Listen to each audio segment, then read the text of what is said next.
大家好，我哋係心思。Peter 之前去過一次 speed dating 活動，大開眼界。今集 Peter 又有一次 speed dating。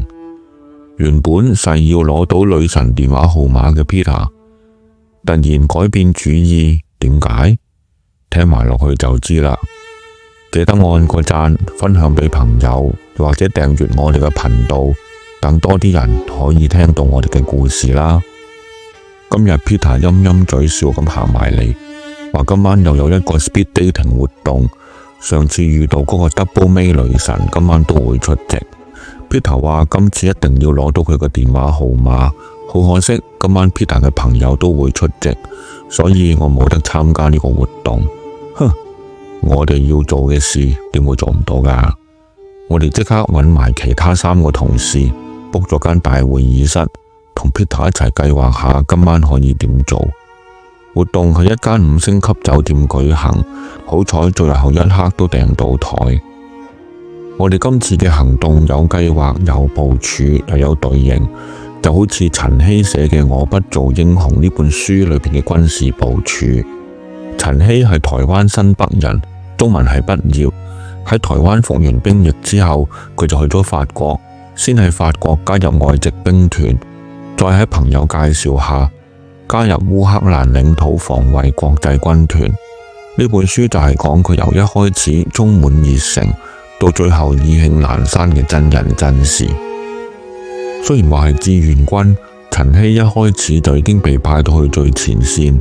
喺其中一個戰營，佢哋被派到去一個森林，行動嘅目的就係將烏克蘭嘅防線向俄軍方向推進。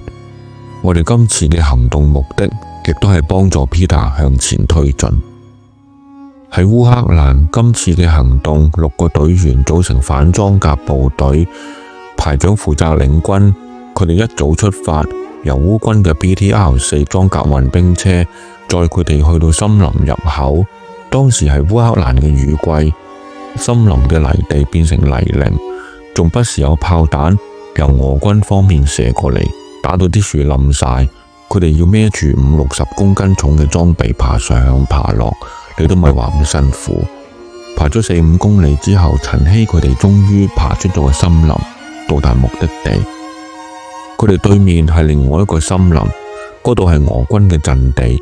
喺2個森林中間係一個有成2個維多利亞公園咁大嘅大平原，兩軍就喺度對視，時不時發炮互相攻擊。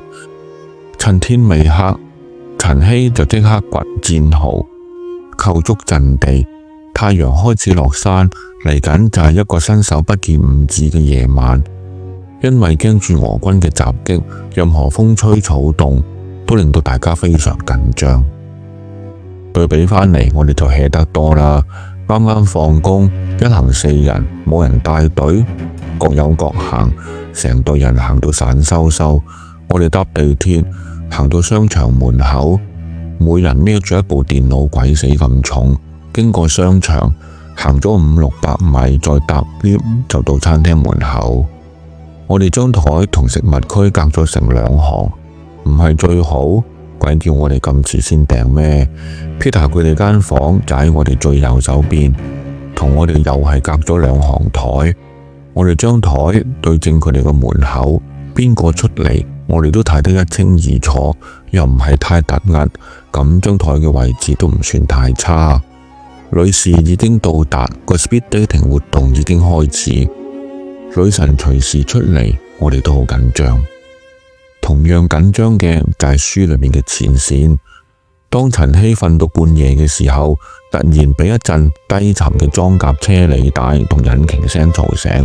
負責睇水嘅哨兵就大聲嗌話：有車喺俄軍嘅方向駛緊過嚟，大家快啲起身啊！但係已經太遲啦，一個巨大嘅黑影已經嚟到佢哋嘅陣地旁邊。當陳希想坐起身嘅時候，架車已經駛到佢隔籬，條履帶啱啱喺佢嘅頭旁邊擦過。陳希立即全身僵硬，裝甲車再向前行咗20-30米，就俾佢哋嘅炮火一截停。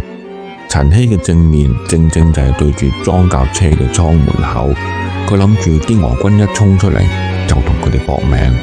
點知架車突然倒後，冇向陳希佢哋開炮，就咁一路向後倒車，原路走咗。成件事仲算有驚無險。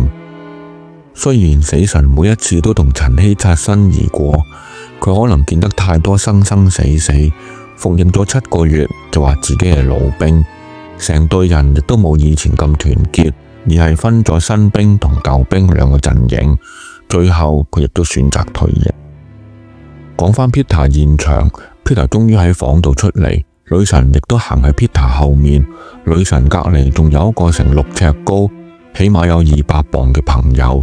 Peter 一見到我哋就即刻戚眉弄眼，仲係咁擰頭。